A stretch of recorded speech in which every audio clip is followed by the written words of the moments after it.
I start off today with 3 words that, whether positive or negative, I bet will get a reaction out of most people in the room.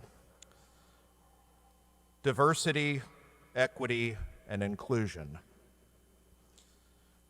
Those are words that have become so polarized in our current culture that either it invokes a sense of what we need in the world or a sense of everything that's wrong with it, a sense of building a more tolerant society, or a bad HR meeting. They're words that are very strong in our culture, but like so many things in our culture, are very polarized. And yes, they have something to do with today's readings. Is this a political homily? Well, like all homilies on the gospel, yes and no. Those words have an obsessive impulse in today's society, and dangerously so. Rightfully so, and dangerously so. Dangerously so not because the words are false, but because on their own they're vague half-truths. Bishop Robert Barron has pointed out that like the slogan, liberty, equality, and fraternity was both inspirational for the French Revolution, but also corruptible into any form of gobbledygook on which you could justify just about anything, the same is true for diversity, equity, and inclusion if they are divorced from the theological virtues of faith, hope, and charity. Those 3 things, no doubt, are good things, as long as they denote the right meaning, and as long as they are in line with and subservient to faith, hope, and charity. Diversity. To deny it is to be blind. There are obviously many things that distinguish people apart. From the very beginning, we're told that God created us, man and woman. There are ethnic, cultural, linguistic, all kinds of differences which are easily observable. Nor is difference between us bad. It introduces a palette of colors to the garden of God's creation. The scriptures themselves tell us that there are many gifts of the Holy Spirit distributed differently among different people. This too is a gift. But St. Paul quickly notes, there are different kinds of spiritual gifts, but the same Spirit. There are different forms of service, but the same Lord. There are different workings, but the same God who produces all of them in everyone. Within the life of the church, there are different expressions of the liturgy. There's not only the Roman rite, but there are all of the various Eastern rites that are equally Catholic in communion with the Holy Father that go back to ancient beginnings. Different forms of the liturgy, but one Eucharist that binds us in communion. There are diversity of persons, charisms, callings, vocations, but one Lord Jesus Christ, one baptism, one holy Catholic and apostolic church. The key is, does difference point to a uniting principle? When applied to society, does it point towards the common good or towards an erasure of truth or objective good? Is diversity good for diversity's sake, or as a participation in the life of the one God? In this light, the first and second readings today can be a little bit shocking to modern sensibilities. Peter's statement, witnessing on behalf of Christ, is inherently exclusive. There is no salvation through anyone else, nor is there any other name under heaven given to the human race by which we are to be saved.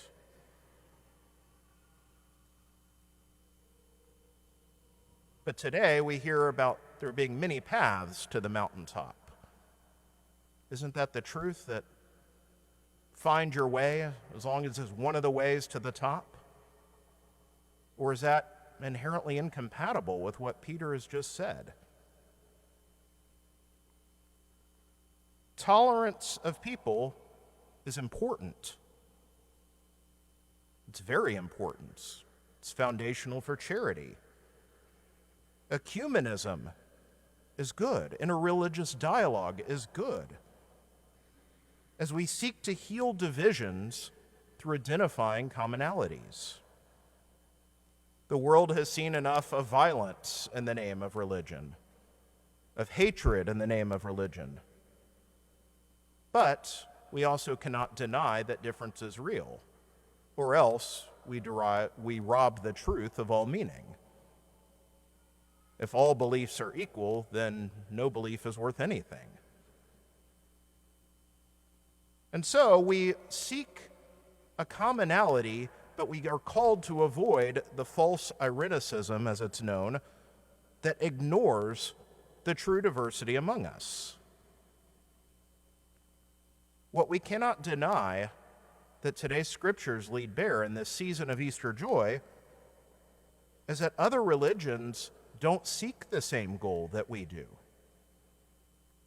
There are many different names and paths, whether it's seeking a paradise, a peace, some reward of pleasure. There have been different names for this. But none of those are the same thing which is offered in the second reading today. Sonship with God Himself. Are we just seeking something nice after we die? Or are we on the path to oneness with God? Not a oneness that is vague, abstract, an erasure of individuality, but a fullness of our human dignity lived out in oneness with God, who does not just remain distant and above, but seeks us out, calls us beloved, and pours Himself out that we might be one with Him. It's not just about getting on the guest list to an exclusive club. Our life isn't pushing the right buttons, pulling the right levers, unlocking the right achievements to get into the exclusive heaven club. That is not Christian faith. And so we seek to coexist with one another, yes. But we can also be lulled into a false complacency. After all, if everything is just a different path to the same place, then why be passionate about any path? Just do your own thing and everything will somehow work out in the end. That's essentially the message of the world. Buy into a false, a vague sense of goodness, and that's enough. But this is not just life and death stuff. This is eternal stuff. The gospel that we hear proclaimed to us is good news, but it is urgent news. At the Second Vatican Council, the Constitution on the Church tells us that the obligation of spreading the faith is imposed on every disciple of Christ according to his state. St. Paul says, "Woe to me if I do not preach the gospel." Well, preaching seems to be about converting. So are we about inclusion or exclusion? How does the Christian vocation live out in the world? And this question is why the Good Shepherd image is so important that we always hear on the fourth Sunday of Easter. And the verses immediately before what we heard today, and we'll hear them for tomorrow's gospel for Monday, Jesus says, "I am the gate for the sheep. All who came before me are thieves and robbers, but the sheep did not listen to them. I am the gate. Whoever enters through me will be saved and will come in and go out and find pasture. Jesus invokes the shepherding image that can be found throughout the Old Testament. The prophet Ezekiel said two images that sounded a little contradictory before Jesus. That God said, I myself will pasture my sheep, but then just a few verses later, I will appoint one shepherd, my servant David. Confusing until we realize that Christ is the Son of God and the Son of David, the one shepherd. Psalm 23, a source of comfort for so many people. The Lord is my shepherd. There is nothing I shall want. God's people are familiar with being addressed as sheep. But Jesus, in the gospel today, reminds us that there is one flock, one shepherd, but the sheep can be scattered. This is the urgency of his mission. I must gather others, sheep that do not belong to this fold. But not only does he seek out the sheep wherever they are to be found, but the good shepherd lays down his life for his sheep, lest the wolves catch and scatter them. This is the final great scandal, the scandal at the heart of Peter's confession of faith before the Sanhedrin in the first reading. The shepherd will lay down his life of his own accord. Yes, there is a great diversity of sheep, and it is the will of God that all sheep be included. He desires to draw all sheep forth into the sheepfold. Equity, too, can be good, as long as it's not conflated with a false sameness, as it all too often can be. After all, there is a diversity of the sheep, but there is one sheepfold, and there are wolves. Good Shepherd Sunday also reminds us in a special way of the vocation to the priesthood.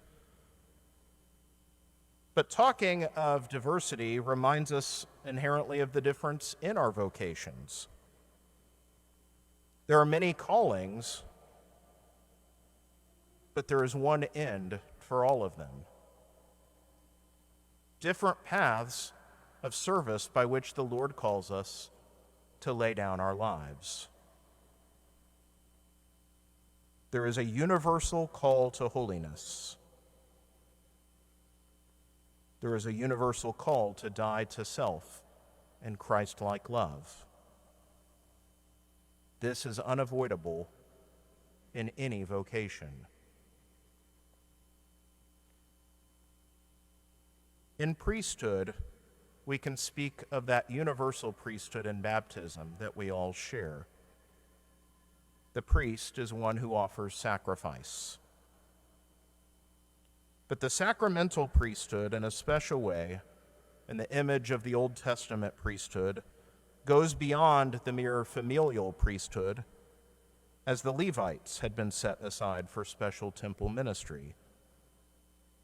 As Jesus is the Son of God and Son of David, priests are ordained to share a special conformity to Christ as men called to act in the very person of Christ, in persona Christi, most especially in the consecration of the Eucharist and the forgiveness of sins, while also teaching, sanctifying, and governing. In other words, to be a shepherd. But this is not just a function. It is also meant to be a supernatural and countercultural identity and sign, to be detached from the world and what it values. Simplicity of life, completely given to the people of God. for the priest to lay down his life for the sheep. And so, today is a day the church calls us to pray for vocations. Yes, we need to pray for vocations to the priesthood. Not that God calls more, he's calling them, that more be able to hear that call and respond in faithfulness. But I invite you on this Good Shepherd Sunday today to pray for priests, to pray for me, to pray for Father Stephen, Father Stanley, and all who have been called in this way by God. After all, priesthood has never been about power. It's not power to wield like the robbers that Jesus speaks of. The priest is not called to benefit off of his sheep, to glean them. It's not about prestige, but it is a call to die, embodied by the very rite in which we lay down ourselves face first on the marble on the day of our ordination. To be sure, marriage offers this opportunity as well. But while it is done in a conventional worldly sense, to live out family life in the world, the priest is called by his dying to be an image of Christ's sacrificial love in the life of the world to come. This is why celibacy is so important. It's not just practical, although certainly it is. I could not juggle a wife and children on top of all of you. But it is also a supernatural sign, and it's a complementary sign. Priests are called to affirm and support all that is good in marriage, while pointing to a reality that lies beyond it. So pray for your priests. Pray that we may have fidelity to the gospel and to the stumbling block that is Jesus Christ and Christ crucified, not ignoring it or going around it, but pointing it out lovingly without ceasing, that we may not forfeit our calling by falling back into worldliness, bachelorhood, or a life seeking comfort, praise, or prestige. After all, the Lord has warned, woe to those shepherds. Pray that we may continue to point towards our authentic, beautiful Catholic diversity, to seek real equity with a preferential option for the poor, and to seek that all be included in the family of God. But seek and pray that we may preach not the gospel of the world that can substitute any meaning for those words, to not preach the gospel of the world that leads to death, but the gospel of life, the gospel of Jesus Christ, the Good Shepherd, who seeks to lead us beside still waters and free us and feed us in the sheepfold of the Father. That priests may continue to point to Christ while protecting the flock from the ravenous wolves of the world. And lastly, pray for your priests, that we may be conformed day by day to Christ by suffering with and for you, the beloved flock of Jesus, who have been purchased at a great price, and that we may become more and more fitting of the image of the Good Shepherd.